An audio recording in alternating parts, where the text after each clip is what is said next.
Hey everybody, welcome back to the studio. Today in the hot shop we'll be making one of our Murrine pieces for you, and I'll be there every step of the way to explain the entire process. But first, go ahead and make sure you're subscribed to the channel, and let's go ahead and get to the studio and we'll get started. So this is our pattern for today. This Murrine pattern is going to consist of a lot of blue, a lot of white, and just a little bit of green. We've got these big windows of blue in the middle, and we're going to lay out our little Murrine pieces, these little discs that I've created before we got to the studio, on this little plate. We'll then start to heat it up. We'll fuse it together so it's nice and flat on our plate, and then we'll be able to roll it up on a blowpipe, and we'll have our pattern established. People make different Murrine patterns in lots of different ways, whether it's more lines, bigger windows, different colors, things like that. So I've kind of been messing around with different ways to make this so that we get different patterns. This is a new one for me, so we're kind of testing it out today as well. So we're going to load it into this garage. I'll then go and turn it on, and we'll let this preheat for about 45 minutes so that it's nice and hot. So when we put it in the glory hole so that it can get even hotter and become molten, it won't want to crack or break on us.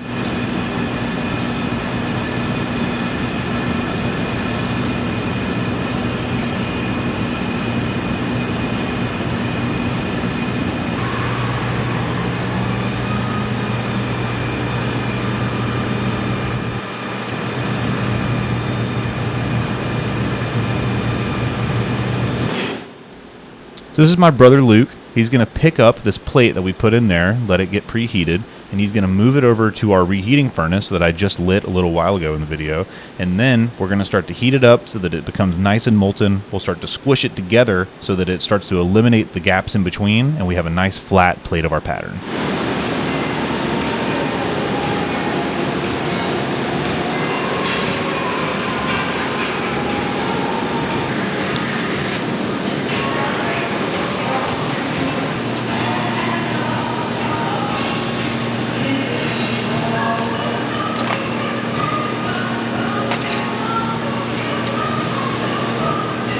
Cool. Good to go. Cool. Yeah, it might be surf, but I don't know. Yeah, I know it's supposed to rain. We'll see.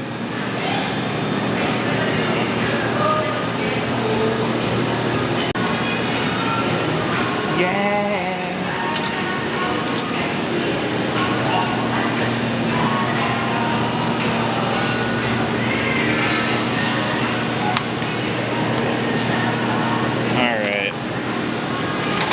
Yes, sir.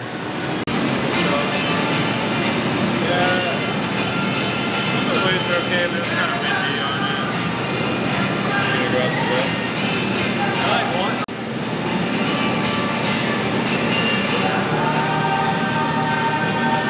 Walking around like, you know, with the stick, it's gonna be goofy.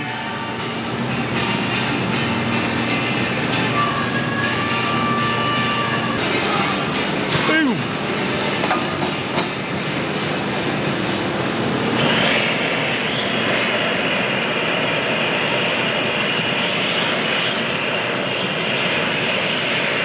That's all he was doing. I was like, oh no, dude. That sucks. Pretty hard. Yeah, you were saying the audio was weird. Yeah, we got like 10 mil off that shit.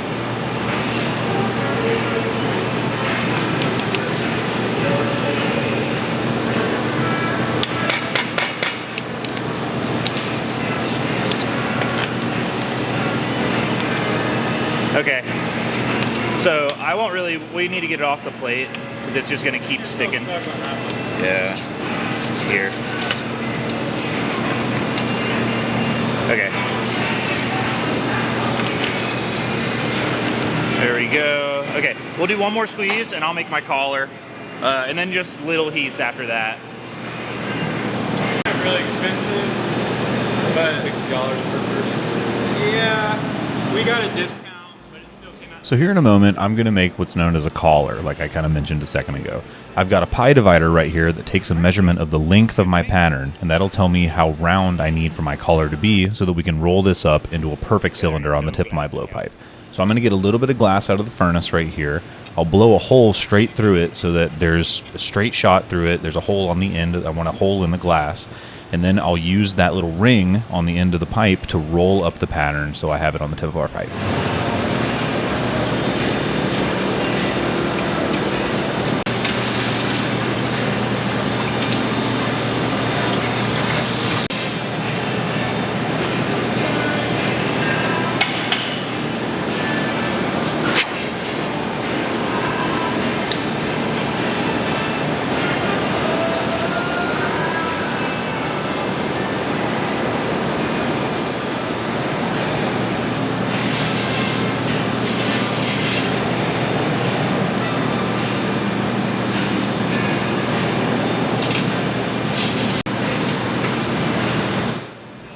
And here's our collar. So I've got a small amount of time while the glass is really hot to really make this the perfect size that I need it to be to do our little roll up here in a second.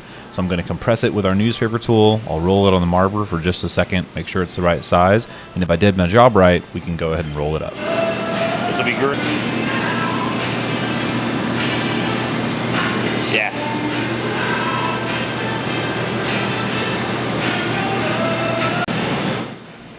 All right, that went really well. I didn't finish connecting it because I want to make sure that I get a nice flush connection. So I'm actually going to pass this to my brother here in a second, and I'll be able to close it up with 2 tweezers on the outside of the bench. But first, we're going to brush off any kind of kiln wash that we picked up from the plate so that we know that we don't have any debris on the glass anymore, and then we can go ahead and finish our pattern.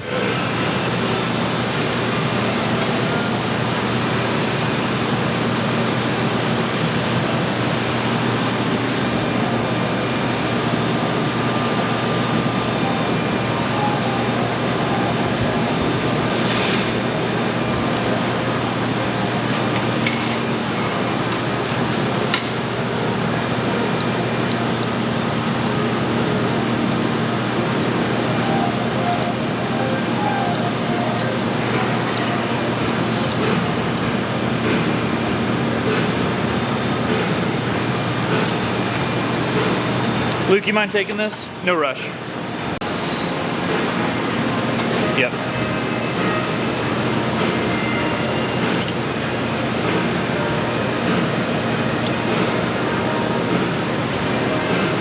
All right, flip. You can flip.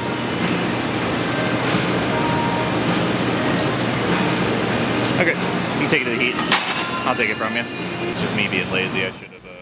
All right, so now that our pattern has been made into a full cylinder, we can work on eliminating the gaps that are left in between the pieces of Murrine. So I'm going to roll this on our marvering table quite a few times. We'll press down and push it around a little bit so that we can make it nice and smooth on the outside and eliminate all the gaps and little bumps.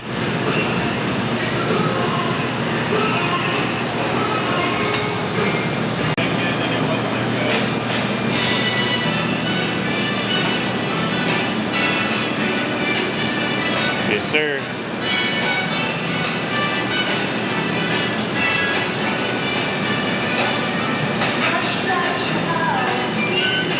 All right, we'll do that again.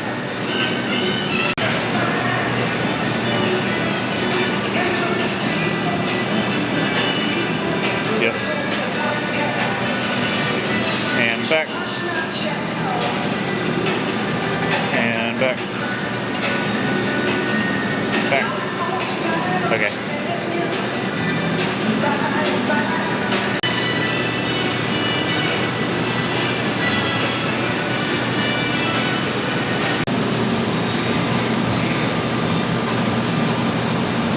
So funny, I do stuff wrong in these videos, and like the other glass blowers are like, "What are you doing?"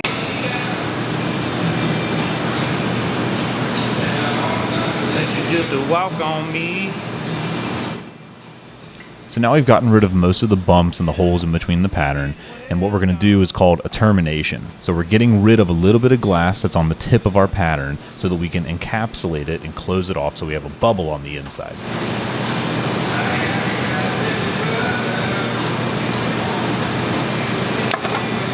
Nice, that's pretty.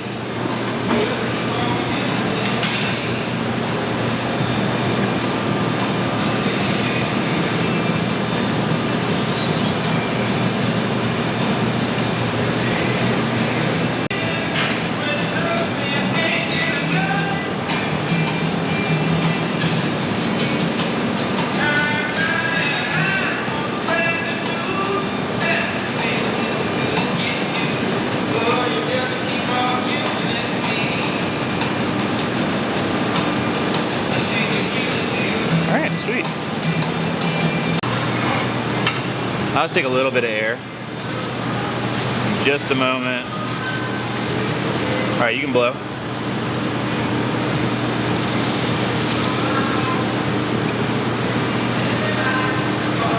All right, off. Give me the knife.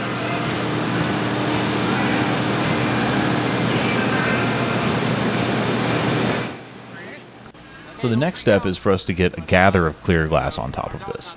So we're going to let it cool down to about 1100 degrees. You can really see the colors here. And then I'm going to submerge my glass into the furnace and we'll cover it in a layer of 2000 degree glass.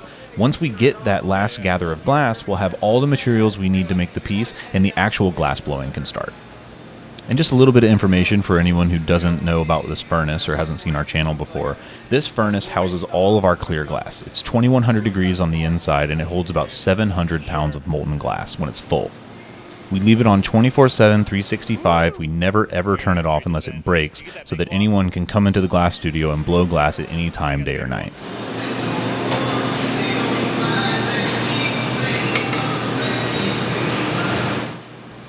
So that was a pretty good gather, and now the inside of my glass is quite cold. The outside is very hot, around 2000 degrees that glass is. So what we're going to do is I'm going to use this wooden tool called a block to rearrange that clear glass while it's nice and hot before it starts to cool down. I'm driving, and I got our child in the back.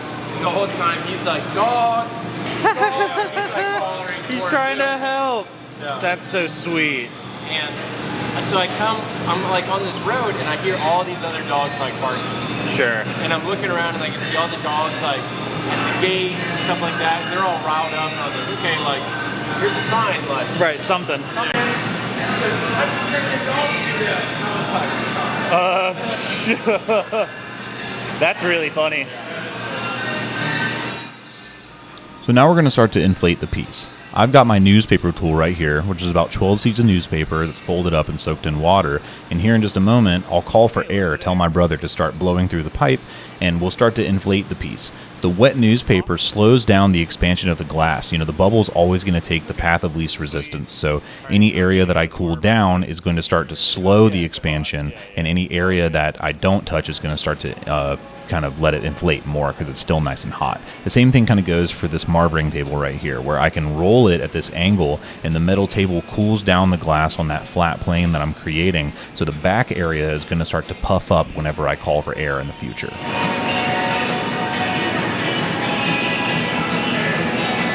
Can you love me just a little?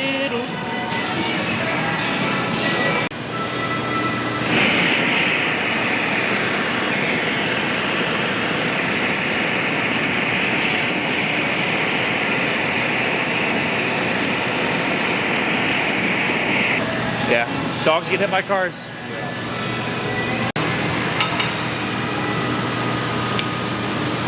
Give me some air, on.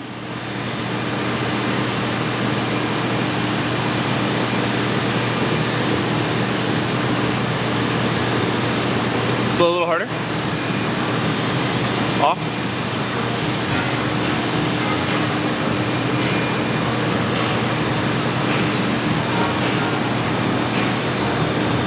Got a little.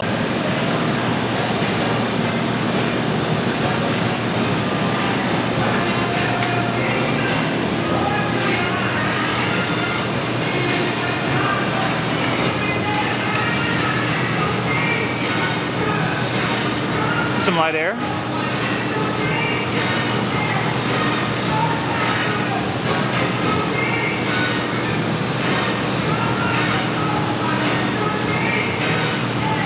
All right, off.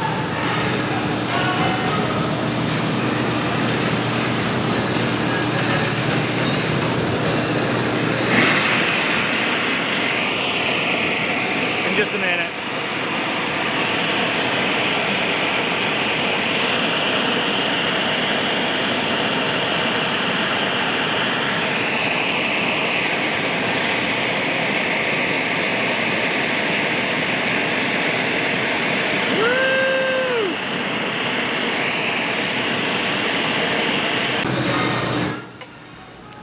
So this move right here is called putting in the jack line.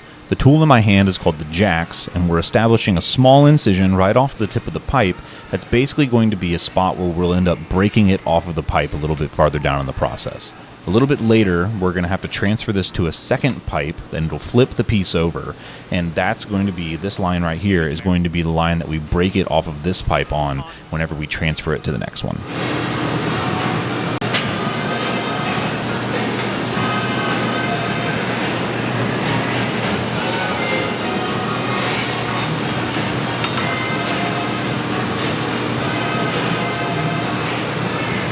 blow. All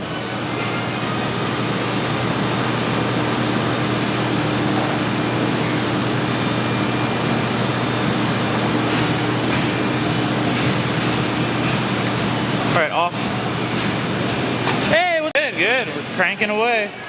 Yeah, thanks. Yeah. It's going according to plan so far, but I'm excited. So the plan with this piece is for it to be a little bit of a wider, flatter shape. So I'm going to take these cork paddles and kind of flatten it. My brother will flip the piece, I'll continue to flatten, and we'll keep squishing it until it's the right kind of flatness and the right shape that I want. Flip.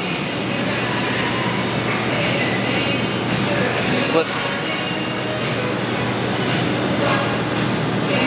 Woo! Flip. Yeah.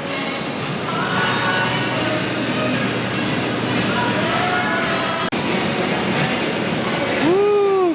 Smoky. Yes. Sure, I bet.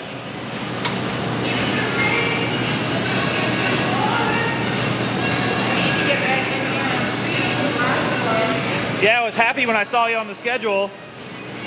Yeah. Cold working. Last one. Okay. What's going on? Oh, really? We'll just do the bottom. Which is great. I'm glad he's sticking to it, but that's tough, you know. That's really tough. Yeah, that's awful. Just in life in general, you know what I mean? That's tough not being able to use your hand.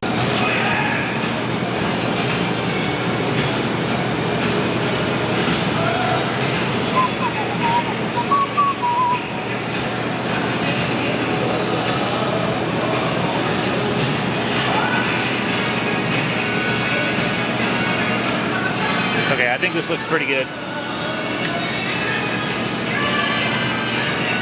Yep. So the basic shape of our piece has been established already, but now we're going to have to transfer it to another pipe like I was talking about a little earlier. This pipe my brother has is going to be the new pipe. We call this a punty rod. So he's going to make this little punty, which is a little bit of glass that's on the tip of his pipe right here. It's going to act as a little glue bit for us to do our little transfer with.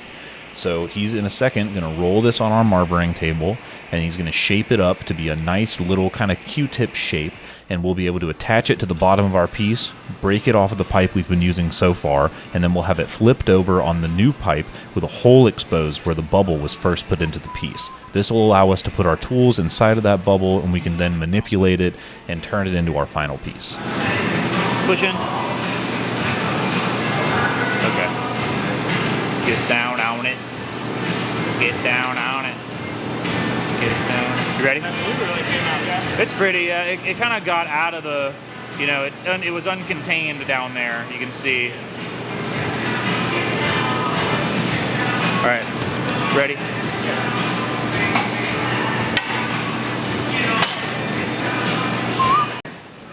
All right, so now that our piece is transferred to the other pipe, we've got a little bit of chunky glass on the lip of it where it was connected to the previous pipe. So I'm going to thin that out with my tweezers, and we'll end up cutting this off. This process is called trimming.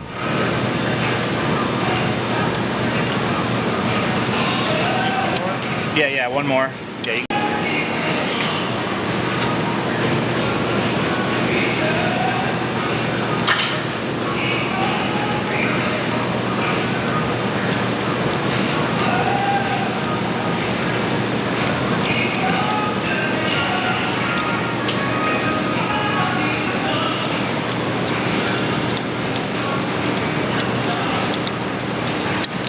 Okay.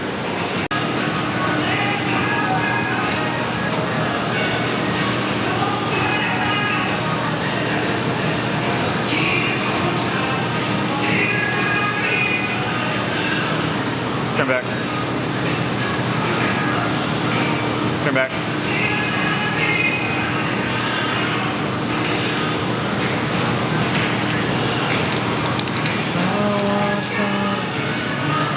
All right, let me blast the punny.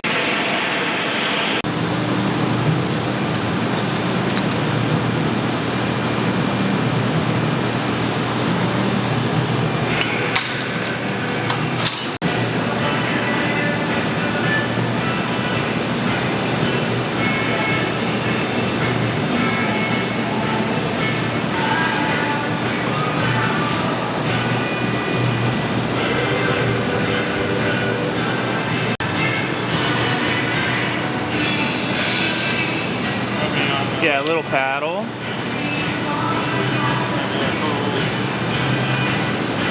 That's all good.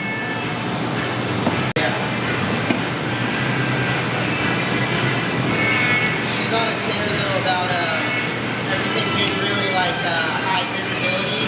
Yep. Neon colors and Yep. shit.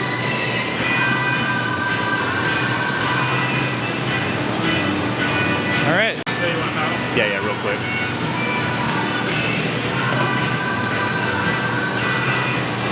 All right, that looks great. Thank you, Will. Hit it with a big one. A big crack. Yes. All right, so the piece is basically done now, but we're not out of the woods yet. My brother has some Kevlar gloves on, and here in just a moment, we're going to have to break the piece off of the pipe, and he'll catch it in his gloves. We'll transfer it to our annealing oven so that it can cool overnight, and then we'll finally be able to come back tomorrow, and we can see what it looks like. It could be perfect, you know? All right, I'll take last flash. Get me nuts. The song always reminds me of the Men in Black song. Is it because We it's in Men in are Black? Men in Black. No, this is the something Forget Me Nots. Forget Me Nuts. No, I'm pretty sure the song is in Men in Black. No, it's a We Are the Men in Black. They have their own theme song for it. Ready?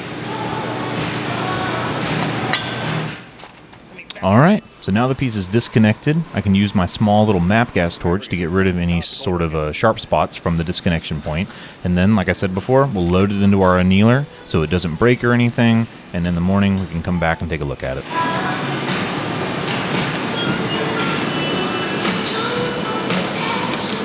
Woo! Sweet.